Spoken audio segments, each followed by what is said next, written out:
U Amafiju je, pored čitavih moštiju, i deo glave koji mi upravo sada vidimo od svetog Andreja Prvozvanog. Sveti Andrej Prvozvani je apostol koji je dobio zaduženje po silazgu Svetog Duha na apostole da propoveda upravo u balkanskim zemljama, ali ne samo i u balkanskim.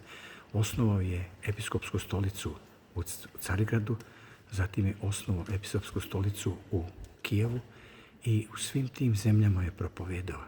Čak je i u našoj Srbiji propovedao, zatim je čamcem prešao reku Dunav i otišao do Mađarske, po kome se to mesto u kome je on bio zove i dan danas Sent Andrija.